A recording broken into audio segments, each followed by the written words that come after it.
नमस्कार। आज हम जानेंगे कि जनमत किसे कहते हैं, जनमत का रूप क्या है, जनमत निर्धारण कैसे होता है, जनमत निर्माण का उद्देश्य क्या है, जनमत निर्धारण में प्रचार का क्या महत्व है। जनमत शब्द दो शब्दों के योग से बना है, जन और मत, अर्थात जनता का मत। जनता या जन ऐसा मनुष्य समूह होता है जिनके समान हित होते हैं और जो किसी भी विवादास्पद विषय पर समान मत ही रखते हैं। राजनीति एवं अर्थनीति के सुप्रसिद्ध अंग्रेज विचारक जॉन स्टुअर्ट मिल ने जनमत के संदर्भ में कहा है कि जनमत के नाम पर या कानून द्वारा स्थापित व्यवस्था के आधार पर जनसाधारण से एक विशेष स्तर के व्यवहार और आचरण की अपेक्षा की जाती है। व्यवहार के यह मापदंड या तो स्वयं जनसाधारण स्थिर करते हैं या समाज के सत्ताधारी वर्ग अपने प्रभाव में काम लेते हैं। यह निर्णय संबंधित वर्गों की रुचि या अरुचि पर ही होता है, जिसे जनमत की संज्ञा दी जाती है। बिलोबी ने संक्षेप में जनमत की परिभाषा दी कि जनमत वह शक्ति है जो कानून और व्यवस्था को ठोस आधार देती है। इसके बिना जीवन में, सामाजिक जीवन में स्थिरता असंभव है। जेम्स ब्राइस के अनुसार एक समुदाय के सदस्य जनसाधारण के जीवन से संबंधित समस्याओं पर जो भी विचार रखते हैं, उन सब के सामूहिक रूप को जनमत की संज्ञा दी जाती है। डेविड ह्यूम का मत है कि राजसत्ता या शासन व्यवस्था का आधार जनमत ही है। सरकार का रूप कैसा भी हो, स्वेच्छाचारी राजा का या सैनिक अधिकारियों का शासन हो या स्वतंत्र या लोकप्रिय सरकार हो, जनमत के आश्रय के बिना कोई सरकार खड़ी नहीं रह सकती। डॉक्टर बलदेव राजगुप्त का मत है कि मनुष्य आज के संचार माध्यमों और विभिन्न साधनों को अपनाकर जनमत निर्माण के कार्य में जूझा हुआ है। यह व्यवसाय दिनों दिन तकनीकी और वैज्ञानिक रूप लेता जा रहा है। इस कथन से इस बात का संकेत मिलता है कि जनमत निर्माण की प्रक्रिया भी वैज्ञानिक संवर्धन पा रही है। कहा जा सकता है कि जनमत निर्माण में जनसाधारण के पूर्वानुभवों से प्राप्त विश्वस्त प्रतिक्रिया की समान रूप से उपलब्धि ही जनमत होती है। जनमत का उद्देश्य क्या है? जनसंचार माध्यम का उद्देश्य पूर्व निश्चित लक्ष्यों की पूर्ति के लिए जनमत निर्माण करना है, पर यह जनमत निर्माण की प्रक्रिया को प्रभावित करने वाले तत्वों में किसी समूह विशेष की शिक्षा, संस्कृति एवं जीवन के प्रति दृष्टिकोण तो होता ही है, पर इससे अधिक प्रभावित करने वाले वे दबाव हैं जो किसी समूह या समूह के व्यक्तियों पर राजनीतिक, आर्थिक, सामाजिक और धार्मिक स्तर पर सक्रिय या निष्क्रिय बनाने में सदैव क्रियाशील बने रहते हैं तथा समय समय पर विभिन्न विषयों पर व्यक्ति की प्रतिक्रिया और विचारधारा को इस स्तर पर प्रभावित करते हैं कि उसे यथानुरूप या इच्छानुसार कार्य नहीं करने देते। अतः वह व्यक्ति समूहगत इकाई के निकट पहुंचता है और इस प्रकार विविध समूहगत व्यक्ति इकाइयां ही आगे चलकर जनमत का निर्धारण करती हैं। यह अभिवृत्ति किसी भी व्यक्ति में तीन प्रकार से कार्य करती है। एक निश्चयात्मक, दूसरा निष्क्रियात्मक, तीसरा निषेधात्मक। प्रथम स्थिति में, मतलब निश्चयात्मक स्थिति में, व्यक्ति किसी व्यक्ति, विचार, नीति या किसी संस्थान के प्रति अनुकूल भाव से प्रेरित होता है। लेकिन दूसरी स्थिति जो निष्क्रियात्मक स्थिति है, उसमें व्यक्ति बिल्कुल ही निष्क्रिय बना रहता है तथा किसी भी व्यक्ति, वस्तु, विचार, नीति या किसी संस्थान के उचित विषय में और किसी विवादास्पद स्थिति में भी अपना कोई मत प्रकट नहीं करता है। तीसरी स्थिति में व्यक्ति किसी विचार, नीति या संस्था के संबंध में अनुकूल न होकर अपनी असंतुष्टि एवं अप्रसन्नता की भावनाएं प्रतिकूल रूप में प्रकट करता है। यह निषेधात्मक वृत्ति उसमें पूर्वग्रह के कारण भी हो सकती है।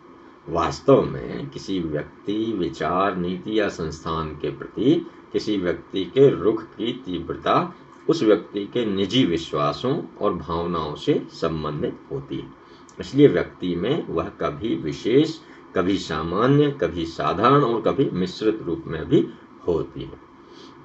जनमत निर्माण का उद्देश्य व्यक्ति या व्यक्तियों अथवा समुदाय के रुखों या अभिवृत्तियों को विवादास्पद समस्याओं या मुद्दों पर समझकर विश्लेषण करने का प्रयास करना है। अतः जनमत निर्माण के लिए प्रचार की मुख्य भूमिका विवादास्पद विषयों में जनसाधारण को निष्क्रिय बनाए रखने के लिए उद्वेलित करना ही कहा जा सकता है। लेकिन एक निष्क्रिय व्यक्ति की अभिवृत्ति को विवादास्पद विषय या विचार के लिए सक्रिय रूप में ले आना किसी घटना या संप्रेषण विशेष से ही संभव है। जनसाधारण की अभिवृत्ति या रुख की अभिव्यक्ति ही मत होता है, जो जनसाधारण में व्यक्ति की आवश्यकताओं, प्राथमिकताओं और व्यक्तिगत रुचियों या निजी लाभों से परिचालित होती है, जिनमें से प्रमुख प्रयोजन के सुख सुविधा, सुरक्षा, उपलब्धि, संतुष्टि आदि की इच्छा की अभिव्यक्ति के रूप में उसकी अभिवृत्ति या रुख में सिद्ध होता है। अतः इसी प्रयोजन को समझकर उसका प्रयोग जनमत निर्माण की प्रक्रिया में किया जाता है, क्योंकि किसी व्यक्ति का मत उसके रुख की प्रयोजनशीलता, सक्रियता में से ही तैयार कराया जाता है। जनमत की विशेषताएं। जनमत किसी भी लोकतांत्रिक व्यवस्था की रीढ़ होता है तथा सत्ता एवं राजनीतिक व्यवस्था में परिवर्तन करने की शक्ति रखता है। अतः जनमत की विशेषताएं इस तरह से हो सकती हैं। पहला है कि जनमत समाज के मौलिक घटकों या व्यक्तियों की प्रतिक्रियाओं का समाहार है। लोकतांत्रिक व्यवस्था में प्रत्येक व्यक्ति वयस्क मताधिकार पर आधारित अपनी अपनी सम्मति का समान मूल्य प्राप्त करता है। अव्यक्त भावनाएं चाहे जितनी गहरी हों, पर उनका अस्तित्व तब तक संदिग्ध बना रहेगा जब तक जनमत के रूप में लिखित, मौखिक अथवा प्रतीक रूप में व्यक्त नहीं किए जाएं। तीसरा, जनमत का अध्ययन संबंधित उस स्पष्ट एवं प्रत्यक्ष समस्या पर होता है जिसका अस्तित्व संबंधित व्यक्ति या समुदाय को सहज स्वीकार होता है। चौथा, जनमत एक आंदोलन की प्रक्रिया से संबंधित रहता है, तभी जनसाधारण को तुरंत प्रभावित करने वाली स्थितियां जनमत निर्माण करने में तुरंत सक्रिय होती हैं। इंदिरा लहर, जनता लहर तथा इंदिरा गांधी हत्याकांड से इस जनमत प्रक्रिया में त्वरित, प्रभावी, नाटकीय विशेषता को स्वीकार किया जा सकता है। पांचवा, ठोस और स्पष्ट जनमत निर्माण जन समुदाय की सर्व स्वीकृति पर निर्भर करता है। जब तक जनसाधारण से किसी बात की स्वीकृति प्राप्त नहीं होती है, तब तक जनमत तैयार नहीं होता। वैचारिक स्वतंत्रता के निष्कर्ष पर जनसाधारण या समुदाय की अभिवृत्ति या रुख को पहचान कर ही उनमें रुख परिवर्तन कराया जा सकता है। संप्रचार या प्रोपेगेंडा द्वारा जनमत तैयार करने की प्रक्रिया में सफलता तभी संभव है जब जनता की भावनाएं पूरी तरह समझी जाएं और उन्हें किसी न किसी रूप में प्रकट होने का अवसर दिया जाए। अब जनमत कितने प्रकार का होता है? जनमत दो तरह का होता है। एक होता है प्रत्यक्ष जनमत, एक होता है अप्रत्यक्ष जनमत। प्रत्यक्ष जनमत जनता का ऐसा आचरण कहा जा सकता है जिसको सभी प्रत्यक्ष देख सकते हैं, अर्थात कथनी और करने का भेद वहां नहीं होता है। जो कुछ कह दिया है, कहा गया है, वह वैसा ही होगा। ऐसी स्थिति में मत निर्धारक ऐसा सघन प्रयास करता है कि उसके प्रयासों से निर्मित जनमत में कहीं दुराव और भेद रह ही नहीं सकता है। जनमत निर्माण प्रक्रिया में प्रत्यक्षतः जनमत प्रभाव डाल सकता है तथा उसके लिए अपनी प्रभावी भूमिका के लिए विविध जनसंचार माध्यमों का आश्रय भी ले सकता है। ऐसी स्थिति में जनमत निर्माण के लिए कोई परोक्ष व्यवस्था नहीं अपनाता है। अप्रत्यक्ष जनमत। जनमत का अप्रत्यक्ष रूप ऐसा होता है जिसकी प्रत्यक्षता कोई जानकारी नहीं दी जा सकती तथा जनसाधारण अपने सुविचारित एवं सुनिश्चित निर्णय का उल्लेख किसी से नहीं करता है। अप्रत्यक्ष जनमत निर्माण के लिए सीधे कुछ भी नहीं दिखाई देता है तथा जो भी प्रयास जनमत निर्माण के लिए किए जाते हैं वे प्रत्यक्ष नहीं होते हैं और जनमत निर्माण के लिए किसी प्रत्यक्ष माध्यम की आवश्यकता होती है। अतः ऐसी स्थिति में जनमत निर्माण किसी घटना के माध्यम से न होकर जननेता के माध्यम से होता है, जो जनसाधारण को प्रभावित करने वाले सामाजिक, आर्थिक, राजनीतिक समुदाय के विविध कार्यों से प्रभावित करते रहते हैं। वास्तविकता तो यह भी है कि जननेता सहज ही पहचाने नहीं जा सकते और न ये संभव हो सकता है कि वे किसी समुदाय या वर्ग विशेष को अपने मत से प्रभावित कर पाए। जनमत के इन दोनों पक्षों के समझने का लाभ यह है कि जनसाधारणता किसी भी महत्वपूर्ण वस्तु या समस्या पर पहली स्वाभाविक प्रतिक्रिया भावुकता प्रधान होती है, लेकिन उसके बाद उसमें विवेक एवं तर्क उत्पन्न होता है तथा प्रतिक्रिया के स्थान पर उसमें संयम और स्थिरता आ जाती है। ऐसी स्थिति में जनसंचार के विविध माध्यमों द्वारा प्रचार अभियान में किसी भी अप्रत्यक्ष रूप की अपेक्षा नहीं कर सकता। इसलिए प्रत्यक्ष या अप्रत्यक्ष जनमत दोनों ही रूपों में अपने पक्ष समर्थन के लिए तैयार करना होता है। जनमत किस तरह से तैयार किया जाता है? सर्वेक्षण एवं विश्लेषण। किसी भी समस्या पर, चाहे वह क्षेत्रीय हो, स्थानीय हो या उपभोक्ता विषयक हो, जनमत का सर्वेक्षण एवं विश्लेषण अपने पक्ष समर्थन के लिए बहुत महत्वपूर्ण रहता है। आज इसकी आवश्यकता अनेक संस्थाएं भी अनुभव करती हैं, क्योंकि जनमत जानकर ही वे भावी कार्यक्रम तैयार करने का निर्धारण कर सकते हैं। इसके कई साधन हैं। किस तरह से जनमत का पता किया जाए? तो इसके 3 तरीके हैं: मत संग्रहण, परिवर्तन अध्ययन या जन मनोविश्लेषण।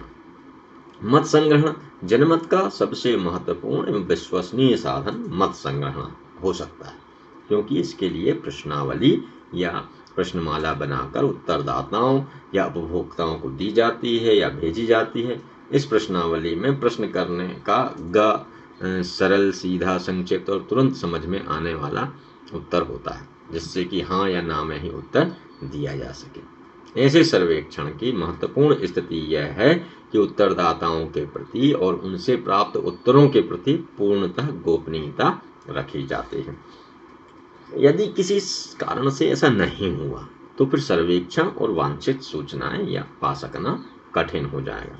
वर्तमान काल में सर्वेक्षण पद्धति में जनमत और वांछित सूचनाएं जनमत के लिए स्टैटिस्टिक्स, सांख्यिकी विज्ञान का सहारा लिया जाता है तथा विभिन्न स्तर के और आयु वर्ग की आर्थिक स्थिति के लोगों के पास प्रश्नावली भेज दी जाती है और उनसे प्राप्त उत्तरों की नमूनों की पड़ताल कर ली जाती है। भले इस सारी जनता के पास तक जाना संभव नहीं हो सका हो, पर इतना निर्विवाद है कि इस प्रणाली या साधन की उपादेयता है और ऐसे सर्वेक्षण से वांछित परिणामों तक पहुंचा जा सकता है। परिवर्तन अध्ययन तो जनमत तैयार का पता लगाने के लिए यह दूसरे तरीका है। मतलब इसमें यह महत्वपूर्ण होता है कि किसी परिस्थिति विशेष के परिणाम स्वरूप लक्षित परिवर्तनों को भी ध्यान में रखा जाए और उन परिवर्तनों का अध्ययन किया जाए। इसके लिए अनेक बार विभागीय या प्रबंधकीय स्तर पर परामर्शदात्री समितियां गठित की जाती हैं, विशेष दल या समिति बनाई जाती है। कभी कभी आयोग भी गठित किए जाते हैं और वे पूर्व स्थितियां, वर्तमान स्थितियों के साथ साथ होने वाले विविध परिवर्तनों के परिप्रेक्ष्य में सर्वेक्षण और मूल्यांकन कर जनमत की गतिशीलता का निर्धारण करते हैं। जन विश्लेषण यह एक तीसरा तरीका है जनमत का पता लगाने। जनमत वस्तुतः जनसाधारण के मनोविश्लेषण से संबंधित है। समूह और भीड़ का अपना मनोविज्ञान होता है। उसी प्रकार जनमत के निर्धारण में मनोविज्ञान, व्यवहारवादी मनोविज्ञान का आधार लेना आवश्यक होता है। फिर जन या उपभोक्ता का मनोविश्लेषण करना होता है। जनमत निर्धारक को भीड़ से भी संबंध रखना होता है और समूह से परे इस स्थिति विशेष में वह दोनों में अलग अलग स्तर पर संबंध बनाए रखकर भी उनका मनोविश्लेषण का अध्ययन कर ही उपयुक्त जनमत का निर्धारण करता है। जनमत निर्धारण की प्रक्रिया में विश्लेषण को विशेष महत्व दिए बिना आगे नहीं बढ़ा जा सकता, अतः उसके लिए चतुर्मुखी दृष्टि रखनी होती। सबसे पहले जनता के समक्ष प्रस्तुत समस्या को देखना होता है। कभी कभी यह भी आवश्यक होता है कि समस्या की स्थापना भी करनी पड़े, क्योंकि जनता के सामने समस्या तक की व्यवस्था भी जनमत निर्धारक का ही दायित्व होता है। जब तक सीधे ही जनता के समक्ष नहीं जाती है, तब तक जनता को अपने अनुकूल या पक्ष में करना संभव नहीं हो सकता। अतः सबसे पहले समस्या का विश्लेषण आरंभ होता है और समस्या के साथ उस समस्या से पूर्व की तथा समस्या उत्पन्न होने के बाद की विविध स्थितियां तथा उन कारणों पर भी दृष्टि डाली जाती है जिसके कारण समस्या उत्पन्न हुई है, और समस्या निराकरण में जो भी उपलब्ध साधन हैं उनकी तत्कालीन संदर्भ में उपादेयता, उपयुक्तता और अपर्याप्तता विषयक विचार भी करना होता है। इसके पश्चात समस्या के निराकरण का रूप प्रस्तुत करता है। यह उसकी सतर्क विश्लेषण परक दृष्टि से ही संभव होता है। जनमत निर्माण का उद्देश्य। जनमत के निर्माण की आवश्यकता आधुनिक नहीं है। रामायण काल से साम्राज्यशाही तक सर्वत्र जनमत के निर्माण की महत्ता स्वीकार की जाती रही है। किसी भी सत्ता, व्यवस्था या वस्तु की लोकप्रियता के लिए जनमत निर्माण एक सफल प्रक्रिया है, क्योंकि इसके द्वारा ही स्वपक्ष या समर्थन और अपने संपर्कों की पुष्टि को परिणत के रूप में मूल्यांकित किया जा सकता है तथा तटस्थ जनता को अपने पक्ष में प्रेरित किया जा सकता है। जनमत निर्माण के 3 मुख्य उद्देश्य हैं। एक है पूर्व मतों या विरोधी मतों का खंडन, दूसरा है स्वपक्ष का मंडन या स्वीकरण, और तीसरा है समर्थकों का पुष्टिकरण। पूर्व मतों या विरोधी मतों का खंडन। जनमत की अनुकूलता के लिए यह आवश्यक होता है कि जनमत निर्माण के लिए उपयुक्त वातावरण तैयार किया जाए, ताकि उचित एवं उपयुक्त वातावरण में नीति, कार्यक्रम या भावी योजना के संबंध में लोग सुनने के लिए तैयार हो सकें और समर्थन दे सकें।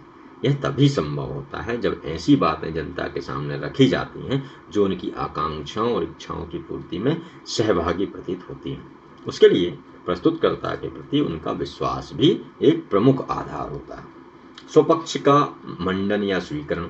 जनमत निर्माण की दिशा में अपने उद्देश्य की पूर्ति के लिए जनता में प्रचलित पूर्व मतों का या अपनी नीति, कार्यक्रम, योजना के संबंध में विरोधियों के मत का जो सबल खंडन किया जाना बहुत आवश्यक है। यदि श्रोताओं में विश्वसनीयता विद्यमान है और समर्थन देने की तत्परता है, तो मात्र अपने से पूर्व मतों के खंडन के बाद विरोधी बात उठाने की आवश्यकता ही नहीं है। पर यह आवश्यक है कि ऐसी स्थिति होने पर भी जनता के समक्ष विरोधियों के तर्कों एवं कटाक्षों का तो परिमार्जन करना ही है, उनका स्वस्थ विरोध भी कर देना आवश्यक है। तीसरा, समर्थकों का पुष्टिकरण। जनमत निर्माण के उद्देश्यों की पूर्ति के लिए संप्रचार का आश्रय भी लेना होता है, पर संप्रचार का स्तर सदैव एक सा नहीं रहता।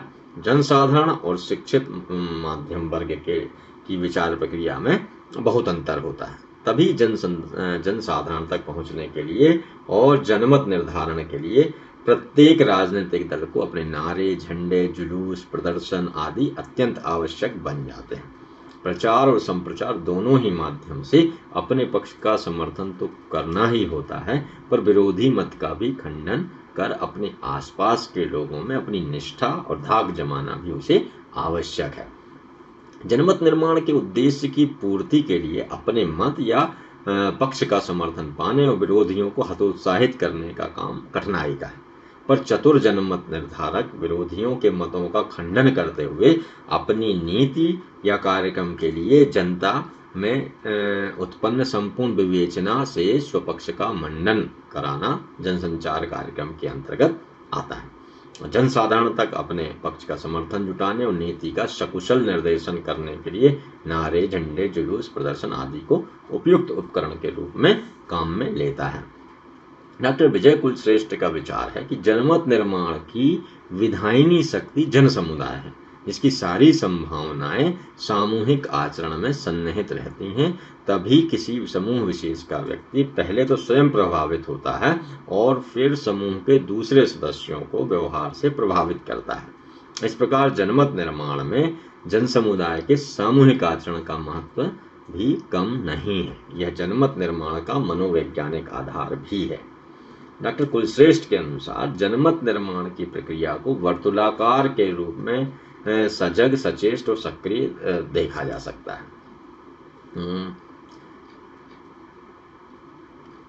इसमें आप फिगर देख सकते हैं इकाई के अंतर्गत कि किस तरह से वर्तुलाकार की प्रक्रिया होती है। इसमें स्वपक्ष का मंडन, स्वीकरण होता है, उसके सिद्धांत हैं, कार्यक्रम है, समर्थकों का पुष्टिकरण, नारे, जुलूस और समूह आचरण किस तरह से पूरी तरह से निर्मित होता है। तो मित्रों, यह था जनमत निर्माण। जनमत निर्माण आपने सीखा होगा कि जनमत किसे कहते हैं, जनमत निर्माण के उद्देश्य क्या है, उसकी प्रक्रिया क्या है, उसके कितने प्रकार हैं। अगले पाठ में हम जनमत निर्माण के साथ साथ प्रचार को समझेंगे कि प्रचार किसे कहते हैं। नमस्कार।